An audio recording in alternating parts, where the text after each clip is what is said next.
स्वागत है सभी का हमारे इस नए YouTube चैनल पर। 10वीं कक्षा के लिए जो है पहली बार मैं YouTube पर वीडियो अपलोड करने जा रहा हूँ।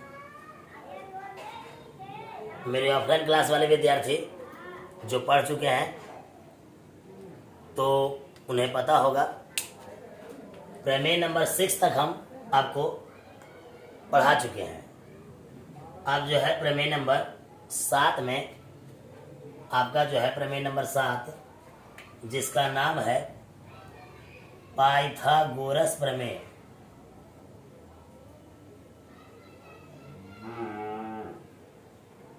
प्रमेय नंबर 7 पाइथागोरस प्रमेय। प्रमेय नंबर 7 है, पाइथागोरस का प्रमेय है। इसका साधारण प्रतिज्ञा स्टेटमेंट है। पाइथागोरस प्रमेय साधारण प्रतिज्ञा। तो आप देखिए, साधारण प्रतिज्ञा इसका पाइथागोरस प्रमेय का है। किसी समकोण त्रिभुज में सबसे बड़ी भुजा का वर्ग अन्य दोनों छोटी भुजाओं के वर्गों के योगफल के बराबर होता है। किसी समकोण त्रिभुज में सबसे बड़ी भुजा का वर्ग अन्य दोनों छोटी भुजाओं के वर्गों के योगफल के बराबर होता है। यही इसका साधारण प्रतिज्ञा है। साधारण प्रतिज्ञा है। जैसा कि आप लोग जानते हैं प्रमेय हम 6 तक पढ़ा चुके हैं, इसलिए प्रमेय नंबर 7 देखा जाए। आपको जहाँ पर लिखना रहे तो आप वीडियो रोक करके लिख सकते हैं। आप अपना नोट कॉपी में लिख लीजिएगा। बहुत ही इंपॉर्टेंट प्रमेय है, एकदम बहुत इंपॉर्टेंट प्रमेय है इस बार के लिए, 2022 के लिए। इसलिए देखा जाए, यहाँ से इसका हम हल करेंगे। हल लिखेंगे। हल में सबसे पहले जैसा कि आप लोग जानते हैं विशेष प्रतिज्ञा लिखा जाएगा। विशेष प्रतिज्ञा में हम लोग क्या करते हैं, तो विशेष प्रतिज्ञा में दिए गए जो रहता है साधारण प्रतिज्ञा का जो कथन रहता है, तो स्टेटमेंट जो होता है उसी को पढ़ करके विशेष प्रतिज्ञा हम लोग लिखते हैं। तो पढ़िए विशेष प्रतिज्ञा क्या दिया गया है। जो दिया गया है यदि आप उसको भली भांति अच्छी प्रकार से पढ़ के और अपनी भाषा में अपने शब्दों में यदि आप लिख देते हैं तो वही विशेष प्रतिज्ञा कहलाता है। विशेष प्रतिज्ञा का मतलब होता है जो साधारण प्रतिज्ञा में दिया गया कथन है, जो दिया गया है, आप उसको अपनी भाषा में लिखिए। यही विशेष प्रतिज्ञा होता है। इसी को हम विशेष प्रतिज्ञा कहते हैं। तो पढ़िए क्या दिया गया है। किसी समकोण त्रिभुज में यहाँ तक किसी समकोण त्रिभुज में इतना ही दिया गया है। इस समकोण त्रिभुज जैसा ही बोला गया है, तो इसके बदले में हम एक चित्र बनाएंगे। इस प्रकार से चित्र बनाएंगे। ए बी सी एक समकोण त्रिभुज है। समकोण त्रिभुज के जवाब में मान लिया कि ए बी सी एक समकोण त्रिभुज है। समकोण त्रिभुज किसे कहते हैं? वैसा त्रिभुज जिसमें एक कोण 90 डिग्री का होगा वो समकोण कहलाएगा। तो समकोण त्रिभुज, किसी समकोण त्रिभुज के जवाब में हम लोग ए बी सी एक समकोण त्रिभुज है बोलेंगे। और बस इतना ही। इसमें इतना आपको दिया गया है। इसके बाद जो भी शब्द लिखा गया है सब के सब सिद्ध करना है, जो भी लिखा गया है। तो आप यहाँ पर विशेष प्रतिज्ञा में बोल सकते हैं, मान लिया कि ए बी सी, आप यहाँ पर बोल सकते हैं कि मान लिया कि ए बी सी एक समकोण त्रिभुज है। ए बी सी एक समकोण त्रिभुज है।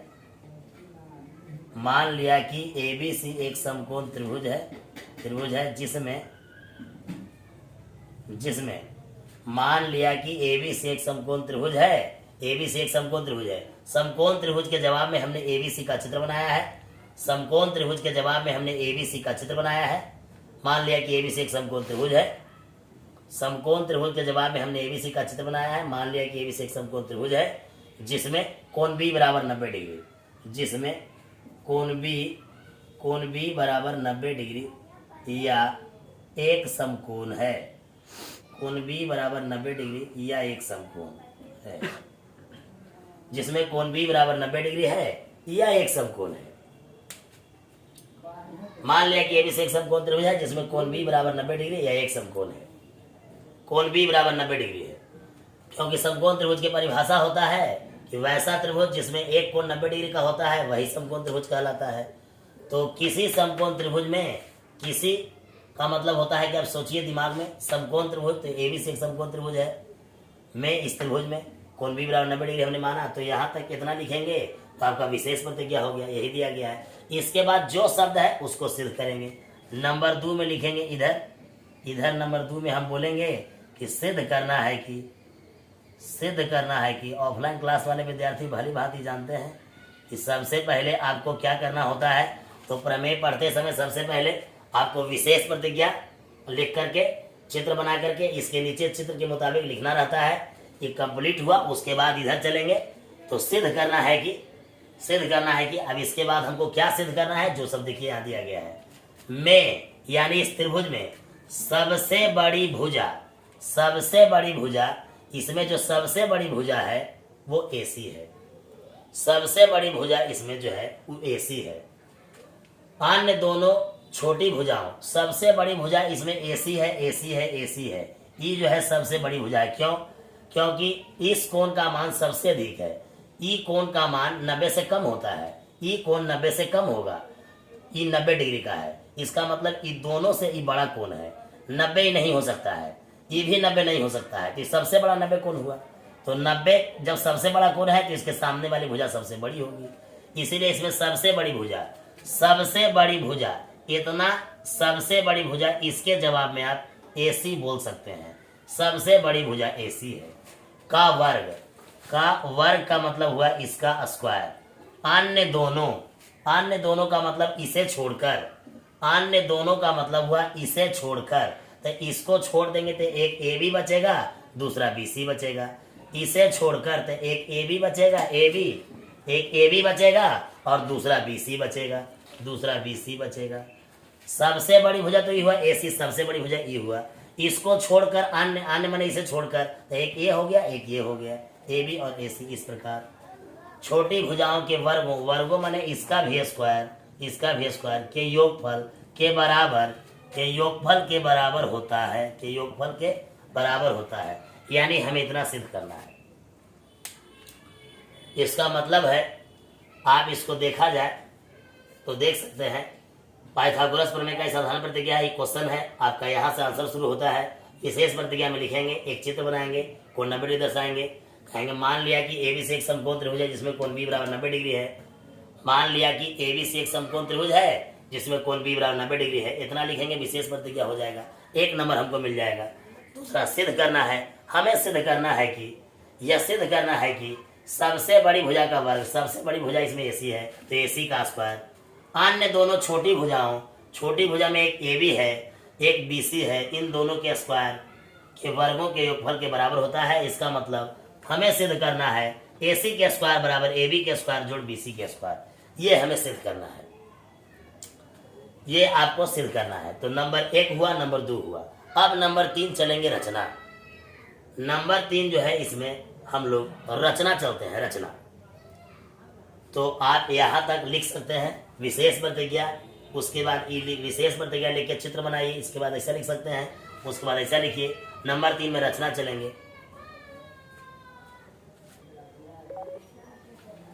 नंबर 3 रचना देख सकते हैं, रचना। सबसे पहले आपको विशेष प्रतिज्ञा लिखना है, चित्र बनाना है, उसके नीचे लिखना है, फिर आपको सिद्ध करना है कि लिखना है, इतना लिखना है, फिर रचना लिखना है। आइए रचना। इसके समकोण वाले शीर्ष B से BD लंब डालेंगे। समकोण वाले शीर्ष B से BD जब लंब डालेंगे तो इधर भी लंब डलाएगा, इधर भी लंब डलाएगा, दोनों ओर लंब 90 डिग्री का कोण बनेगा, इधर भी 90, इधर भी 90। तो कहेंगे कि समकोण वाले शीर्ष B से BD लंब AC पर खींचा।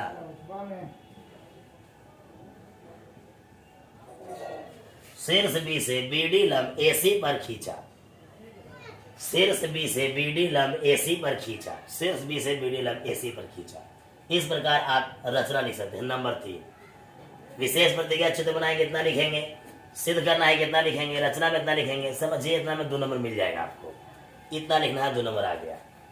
यदि आपको इसको सिद्ध करना है, यानी कि सिद्ध करके तो इतना दिखाना है, प्रमाण लाना है, तो प्रमाण बनाने के लिए आपको क्या करना होगा कि आप इसमें क्या कीजिए कि इसे सिद्ध करने के लिए हम इसमें 2 बार समरूप दिखाएंगे, 2 बार समरूप दिखाएंगे। नंबर 1, सबसे पहली बार इस छोटे त्रिभुज को यानी समकोण त्रिभुज ADB, इस छोटा त्रिभुज को बड़े त्रिभुज के साथ पहली बार समरूप दिखाएंगे। फिर नीचे वाला छोटा त्रिभुज को पूरे बड़े त्रिभुज के साथ दूसरी बार समरूप दिखाएंगे, यानी 2 बार समरूप दिखाएंगे। तो इसके लिए हम क्या करेंगे, यहाँ पर इंडिकेट करने के लिए कोण नंबर 1 दे देते हैं, यहाँ पर कोण नंबर 2 दे देते हैं, यहाँ पर कोण नंबर 3 देते हैं, यहाँ 4 लिख देते हैं, यहाँ 5 लिख देते हैं, यहाँ 6 लिख देते हैं। हालांकि इसके पहले एक क्वेश्चन हम बता चुके थे, ऑफलाइन क्लास वाले विद्यार्थी सभी लोग जानते हैं, आप देख सकते हैं आपके कॉपी में इतना बना हुआ होगा, लिखा हुआ होगा। तो इस प्रकार आप इतना इंडिकेट कर दीजिए। इंडिकेट करने के बाद जो है हम छोटका को बड़का के साथ समरूप दिखाएंगे, फिर छोटका को बड़का के साथ समरूप दिखाएंगे, दोनों छोटका को बारी बारी से बड़ा त्रिभुज के साथ समरूप दिखाएंगे और तब जाकर के सिद्ध हो जाएगी। इस प्रकार से हम लोग सिद्ध करेंगे।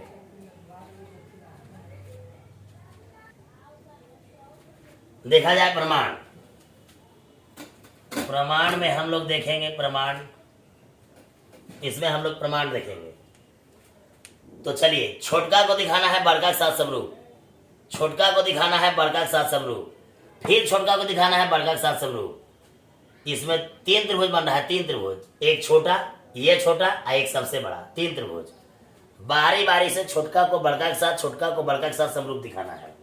तो आइए, जैसे ही चलेंगे प्रमाण, तो सबसे पहले एक छोटा त्रिभुज चलेंगे, कहेंगे समकोण त्रिभुज, समकोण त्रिभुज ADB, इसमें ADB, समकोण त्रिभुज ADB और त्रिभुज ABC में, ABC में, समकोण त्रिभुज ADB और त्रिभुज ABC में, ADB और ABC में। इस प्रकार चलेंगे। अभी हम इस छोटा में त्रिभुज इसमें चल रहे हैं और पूरा बड़का में चल रहे हैं। तो छोटा त्रिभुज का ई जो है, इस त्रिभुज का, छोटा त्रिभुज का कोण नंबर 1, कोण नंबर 1 ई कोण जो है 2 in 1 है। ये छोटका त्रिभुज में भी है और बड़का त्रिभुज में भी है, छोटका त्रिभुज में भी कोण है और बड़का में भी है। तो कोण 1 ADB, छोटका में भी कोण 1 है, अब बड़का में यदि चले बड़का में तो उसमें भी कोण 1 है। कोण नंबर 1 बराबर कोण नंबर 1, क्योंकि दोनों में उभयनिष्ठ है, दोनों में उभयनिष्ठ है, उभयनिष्ठ है, दोनों में उभयनिष्ठ है, दोनों में उभयनिष्ठ है। ई जो है दोनों में क्या है, उभयनिष्ठ है। कोण नंबर 1 छोटका में भी है, कोण नंबर 1 बड़का में भी है, कोण नंबर 1 छोटका में भी है, कोण नंबर 1 बड़का में भी है। ये 2 in 1 है। छोटका त्रिभुज में कोण नंबर 1 है, अब बड़का में भी कोण नंबर 1 है, इसलिए दोनों में शामिल है।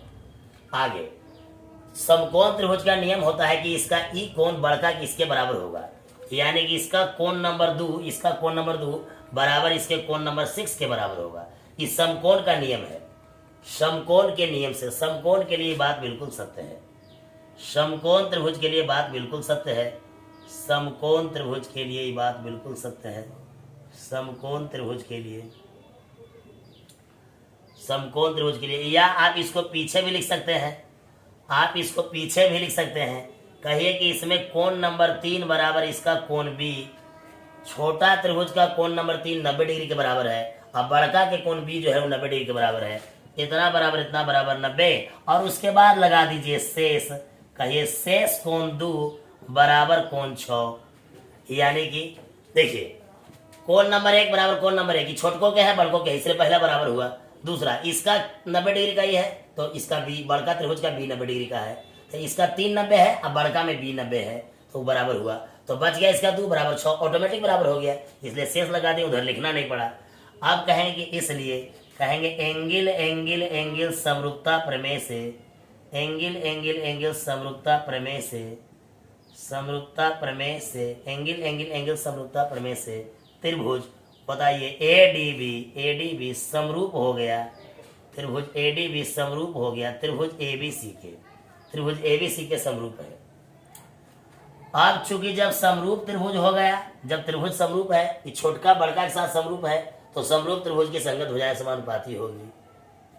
जब छोटा त्रिभुज बड़ा त्रिभुज के साथ समरूप है, तो समरूप त्रिभुज की संगत भुजाएं समानुपाती होती है। अभी तो हमने दिखाया कि जब एक त्रिभुज का तीनों कोण दूसरा का त्रिभुज के तीनों कोण एक क्लियर बराबर है, संगत कोण बराबर है, तो दोनों त्रिभुज जो है एंगल एंगल एंगल समरूपता से प्रमेय नंबर 3 से समरूप हुआ, एंगल एंगल एंगल से। अब जब त्रिभुज समरूप हुआ तो इनकी संगत भुजाएं समानुपाती होंगी। अब समानुपाती कैसे करेंगे, तो समानुपाती करते हैं कोण से, यहां से चलेंगे, यहां से कोण 1, तो ई कोण नंबर 1 ई छोटका का है, ई कोण नंबर 1 छोटका का है, तो इसके सामने एडी, इसके सामने बीडी लिखाएगा, बीडी कोण 1, तो कोण नंबर 1 छोटा का है, तो इसके सामने बीडी बटा ई कोण 1 बराबर 1 था, ये बड़का का कोण है, तो बड़का में चले तो इसके सामने बीसी होगा, बीसी बराबर ई कोण नंबर 3 जो है छोटका के है, तो इसके सामने चलेंगे तो एबी होगा, एबी एबी एबी, देखिए एबी कोण नंबर 3 इसका है, तो इसके सामने चलेंगे तो एबी होगा। 3 बराबर बी के था, बी जो है पूरा बी है, पूरा बी, इसके सामने चलेंगे तो एसी होगा, एसी बराबर ये 2 कोण नंबर 2 छोटका का है, इसके चलेंगे तो एडी होगा, एडी एडी बट 2 बराबर किसके है 6 के, 6 बड़का का है, बड़का के सामने चलेंगे तो एबी होगा, एबी एबी। आप इतना लिख सकते हैं, लेकिन आपको इससे काम नहीं है, तिरछा तिरछी गुना करेंगे तो एबी का स्क्वायर होगा, इसलिए आप इसको लेके ना चले, आप 2 ही लेके चले, 2 ही। इसलिए समरूप त्रिभुज की संगत भुजाएं समानुपाती होती है, तो हम तीनों लेके चलेंगे, लेकिन हमारा काम 2 को से तो 2 लेके चलेंगे। इम्प्लाइज दैट तिरछा तिरछी गुना कर देंगे, तिरछा तिरछी गुना, एबी में एबी से गुना करेंगे तो एबी का स्क्वायर बराबर एडी में एसी से गुना करेंगे, एडी गुना एसी, एडी गुना एसी। इसको हम मानेंगे समीकरण 1 फर्स्ट। देखिए समीकरण 1 हुआ, यहां पर इसको समीकरण 1 मानेंगे, 1 समीकरण 1, इस समीकरण फर्स्ट हुआ, समीकरण फर्स्ट 1 इतना बनाएंगे। पुनः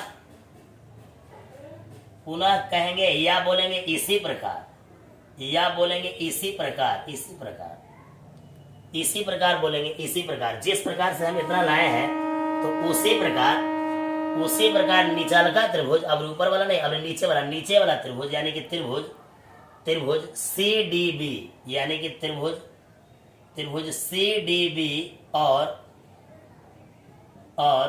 त्रिभुज, त्रिभुज A B C, A B C, त्रिभुज सी डी बी और समकोण त्रिभुज, त्रिभुज सी डी बी और त्रिभुज इतना जो है, इसी प्रकार दोनों त्रिभुज जो है आपस में, इसी प्रकार दोनों त्रिभुज भी दोनों जो है इसी प्रकार, इसी प्रकार, इसी प्रकार जो है, इसी प्रकार निचल का त्रिभुज छोटका और पूरा बड़ा त्रिभुज दोनों जो है आपस में क्या होगा, तो समरूप होगा, इसी प्रकार। तो इसी प्रकार हम दिखा भी सकते हैं या लिख भी सकते हैं, चलिए दिखा ही देते हैं, दिखा ही देते हैं इसको। तो इसी प्रकार कहेंगे त्रिभुज समकोण त्रिभुज लिख देते हैं, इसी प्रकार समकोण त्रिभुज, समकोण त्रिभुज सी डी बी और सी डी बी और त्रिभुज ए बी सी में, ए बी सी में, सी डी बी और त्रिभुज ए बी सी में आप इसी प्रकार दिखा सकते हैं, इसमें दिखा सकते हैं। कोण नंबर 6 बराबर कोण नंबर 6, इसका 6 के बराबर है, ये छोटका बड़का के साथ समरूप दिखाना है। कोण नंबर 6 बराबर कोण नंबर 6, ये 6 छोटका के भी है, ये 6 बड़का के भी है, छोटका में भी, इस छोटका में भी 6 है और पूरा बड़का में भी 6 है। कोण नंबर 6 बराबर कोण नंबर 6। उसके बाद कैसे, तो उभयनिष्ठ है। क्यों बोलेंगे तो कहेंगे उभयनिष्ठ है, उभयनिष्ठ है इसीलिए बराबर है। उसके बाद क्या है, कोण नंबर 5 इसका 90 डिग्री का, कोण नंबर 5 इसका 90 डिग्री का है, इसका कोण नंबर भी 90 डिग्री का है, बराबर 90 डिग्री का है। इसमें कोण नंबर 5 90 क्या हुआ, तो लंब डाले थे तो 90 हुआ। इसमें जो है कोण बी, ए बी सी बड़ा त्रिभुज है तो कोण बी सब कोण था तो 90 हुआ। इसका 5 90 का है तो इसका बी 90 का है, बी 90 का है, बी के पास 90 का कोण बन रहा है। अब जो बच गया तो कहेंगे शेष कोण, कौन बच गया, तो इसमें बच गया 4, इसमें शेष कोण 4 बराबर उसका कोण नंबर 1, ये बच गया जो बराबर है। इसी प्रकार कहेंगे, इसलिए एंगल एंगल एंगल समरूपता से, एंगल एंगल एंगल समरूपता प्रमेय से, एंगल एंगल एंगल समरूपता प्रमेय से त्रिभुज सी डी बी समरूप हो जाएगा त्रिभुज ए बी सी के, त्रिभुज ए बी सी के। जब त्रिभुज समरूप है तो उसकी संगत हो जाए समानुपाती होंगी, इसीलिए त्रिभुज समरूप है तो संगत हो जाए समानुपाती होंगी। अब समझिए जरा फिर से, कहने का अर्थ है कि इसमें तीन त्रिभुज है, तीन त्रिभुज है, तीन। एक ए छोटा, एक ई वाला छोटा, एक सबसे बड़ा। छोटका को बड़का के साथ समरूप दिखाना है, फिर छोटका को बड़का के साथ समरूप दिखाना है। हमने पहली बार में यहां दिखाया, समरूप दिखाए, इस प्रकार से हल कर कितना लाए। हम दूसरी बार में यहां दिखा रहे हैं समरूप। कहेंगे ई 6 बराबर 6 है, 6 बराबर 6, ई 6 छोटका का भी है, आई 6 बड़का का भी है, इसीलिए 6 बराबर 6 है। छोटका का 5, फिर आइए छोटका का 5 सबसे बड़का के बी के बराबर है। छोटका में 5 90 है तो सबसे बड़का में बी 90 है, तो 5 बराबर बी बराबर 90 हुआ। इसमें बच गया एगो 4, उसमें बच गया कोण नंबर 1। चलिए बराबर हुआ। एंगल एंगल एंगल समरूपता से दोनों त्रिभुज समरूप हुआ। समरूप त्रिभुज की संगत भैया समानुपाती होती है, इसीलिए क्या बोलेंगे हम 6 है छोटका का, छोटका में चलेंगे 6 के सामने तो बीडी होगा, बीडी होगा, बीडी। 6 चलेंगे छोटका सामने तो बीडी होगा। 6 बराबर 6 ये बड़का का है, बड़का में 6 के सामने चलेंगे तो ए बी होगा, ए बी, यानी बीडी बटा ए बी होगा बराबर 5 है छोटका का, 5 के सामने कौन है, बीसी है, बीसी है, 5 के सामने बीसी। 5 बराबर बी है, बी क्या है, बी क्या है, बी के सामने पूरा एसी है, एसी है, एसी। अब आइए 4, क्या है 4 के सामने क्या चलेंगे, डीसी चलेंगे, डीसी बटा 1। 4 एक के सामने क्या चलेंगे, एक के सामने बीसी चलेंगे, बीसी, एक के सामने बीसी चलेंगे। चूंकि हमको तिरछा तिरछी गुना करेंगे तो बीसी का स्क्वायर लाना है, इसलिए इससे काम नहीं है, इससे काम नहीं है। तो जिससे काम है इसको लेके नहीं चलेंगे, इसको मिटा दीजिए, इसको हटा दीजिए, इतना ही लेके चलिए। अब हम इम्प्लाई दैट तिरछा तिरछी गुना कर लेंगे, क्रॉस मल्टीप्लीकेशन। बीसी में बीसी से गुना करेंगे, कहेंगे बीसी का स्क्वायर बराबर एसी गुना डीसी, इसको मानेंगे समीकरण सेकंड, इसको हम समीकरण सेकंड मानेंगे। यानी कि समरूप त्रिभुज की संगत भुजा समानुपाती होती है, तो हम यहाँ 3 बटा नहीं सकते हैं, इतना बटे इतना, इतना बटे इतना, इतना बटे इतना, लेकिन काम हमें 2 गो से है, एगो छोड़ देंगे। अब तिरछा तिरछी गुना करेंगे, बीसी में बीसी से बीसी स्क्वायर, एसी गुना डीसी। वहां समीकरण 1 आया, यहाँ समीकरण 2 आया। अब 1 और 2 को हम जोड़ देंगे, 1 और 2 को हम जोड़ेंगे तो मेरा फाइनल रिजल्ट आएगा। आप देख सकते हैं इतना, आप इतना लिख सकते हैं। सबसे पहले प्रमाण में चलिए तो आप इतना लिखिए, उसके बाद वहां समीकरण 1 तक पहुंच जाएंगे, समीकरण 1 तक, तब उसके बाद आप यहाँ आइए समीकरण 2 तक। यदि आप इतना और इतना, आप वीडियो को रोक करके इस प्रकार से लिख सकते हैं। वीडियो को रोक दीजिए और उसके बाद अपना नोट को भी बना लीजिए, इस प्रकार आप कर सकते हैं। इसके बाद यदि देखा जाए तो इसमें क्या है कि अब हम लोग क्या करने वाले हैं, तो समीकरण 1 यहां पर लिखेंगे, उसके बाद समीकरण 1 और 2 के संगत पक्षों, समीकरण 1 और 2 के संगत पक्षों को जोड़ने पर, समीकरण 1 और 2 के संगत पक्षों को जोड़ने पर कॉरस्पॉन्डिंग साइड जोड़ना है आपको। समीकरण 1 और 2 के संगत पक्षों को जोड़ने पर आप कॉरस्पॉन्डिंग साइड जोड़िए। समीकरण 1, अभी समीकरण 1 में आप लाए होंगे, समीकरण 1 में, तो समीकरण 1 में लाए थे आप, क्या लाए थे, ए बी का स्क्वायर। समीकरण 1 में था कि ए बी का स्क्वायर, समीकरण 1 के एलएचएस में था ए बी का स्क्वायर। एलएचएस में एलएचएस जोड़ेंगे, ए बी का स्क्वायर, समीकरण 1 में ए बी का स्क्वायर, और समीकरण 2 में था बीसी का स्क्वायर। तो एलएचएस में जोड़ेंगे एलएचएस, तो ए बी का स्क्वायर, ए बी का स्क्वायर एलएचएस, समीकरण 2 का बीसी का स्क्वायर एलएचएस। तो एलएचएस में एलएचएस जोड़ेंगे और आरएचएस में आरएचएस जोड़ेंगे बराबर।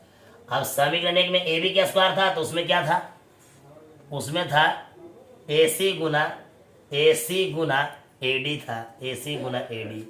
ए बी के स्क्वायर बराबर एसी गुना एडी, इस समीकरण 1 था। अब बीसी के स्क्वायर बराबर एसी गुना डीसी, समीकरण 2 है। यहाँ लिखेंगे एसी गुना डीसी, समीकरण 2 है। यहाँ पर समीकरण 2 है। यहाँ पर जो है कुछ दिखाई ना दे रहा होगा, हो सकता है। तो यहाँ AC गुना AD लिखेंगे प्लस AC गुना DC लिखेंगे ऐसा। तो कहेंगे AB का स्क्वायर बराबर AC गुना AD, इस समीकरण 1 था। अब BC के स्क्वायर बराबर AC गुना DC समीकरण 2 था। समीकरण 1 और 2 के हम जोड़ दिए, संगत पक्षों को LHS में LHS और RHS में RHS बराबर। अब हम कहेंगे दोनों में से AC कॉमन ले लेंगे, कॉमन। तो यहाँ से बचेगा AD प्लस यहाँ से बचेगा DC बराबर AC लिखेंगे AC गुना D से D कैंसिल, या देख लीजिए AD A से लेके D, देखिए A से लेके D, ये दोनों जोड़िए AD A से लेके D, A से लेके D प्लस D से लेके C, A से लेकर D प्लस D से लेके C, यानी पूरा AC हो जाएगा। AD देखा जाए AD तो A से लेके D, अब प्लस DC तो D से लेके C, तो जब A से लेके D और D से लेके C जोड़ेंगे तो पूरा हो जाएगा AC, यानी कि गुना कर लेंगे तो हो जाएगा AC का स्क्वायर। नीचे में कहेंगे कि अतः इस प्रकार यहाँ पर इस नतीजे पर पहुंचे हैं कि AC का स्क्वायर बराबर, बोलिए क्या लिखेंगे, AB के स्क्वायर प्लस BC के स्क्वायर। यही पूरा पाइथागोरस का प्रमेय है। नीचे लिखेंगे यही सिद्ध करना था, यही सिद्ध करना था प्रूफ, यही सिद्ध करना था। आप इतना तक बना करके देख सकते हैं। इस प्रकार से बहुत ही आसान थ्योरम है। आप इसको वीडियो बीच में रोक रोक करके 2-3 बार समझिए, 2-3 बार समझिए। समझने के बाद जो है इसको नोट कॉपी में बना लीजिए अच्छी प्रकार से। कोई प्रॉब्लम हो तो आप ऑफलाइन में आ करके मिल सकते हैं, संपर्क कर सकते हैं, समझा सकते हैं, आपको यहाँ भी समझा सकते हैं। कल से जो है, यानी कल दिनांक 10/1/2022, यानी 10 तारीख 10 जनवरी 2022, कल से शाम 6 बजे से प्रतिदिन लाइव पढ़ाया जाएगा आपको, शाम 6 बजे से 7 बजे तक, और बीच बीच में वीडियो भी अपलोड होते रहेगा 10th क्लास के लिए। इसलिए सभी विद्यार्थियों को सूचित किया जाता है कि आप मेरे चैनल को सब्सक्राइब कर लीजिए। अच्छा लगे तो लाइक कीजिए, शेयर कीजिए, कमेंट कीजिए। और उसके बाद जो है प्रतिदिन ऑब्जेक्टिव का क्लास भी चलेगा, वीडियो भी अपलोड करेंगे, समझा करके पढ़ा करके वीडियो अपलोड किया जाएगा, आपको समझाया जाएगा, बताया जाएगा। किसी प्रकार की दिक्कत रहे तो आप एक एक करके, हो सकता है तो यदि संभव हो तो आप ऑफलाइन में आकर के पूछ सकते हैं। और ऐसे तो यथासंभव प्रयास करेंगे समझाने का, ऑब्जेक्टिव सोल्व कराएंगे कल से। तो सभी विद्यार्थी जिनके संपर्क में जो भी दोस्त हैं, साथी हैं, आप उनसे कह दीजिए कल से, यानी 10 जनवरी 2022 शाम 6 बजे यूट्यूब पर लाइव आप देख सकते हैं। तब तक के लिए धन्यवाद।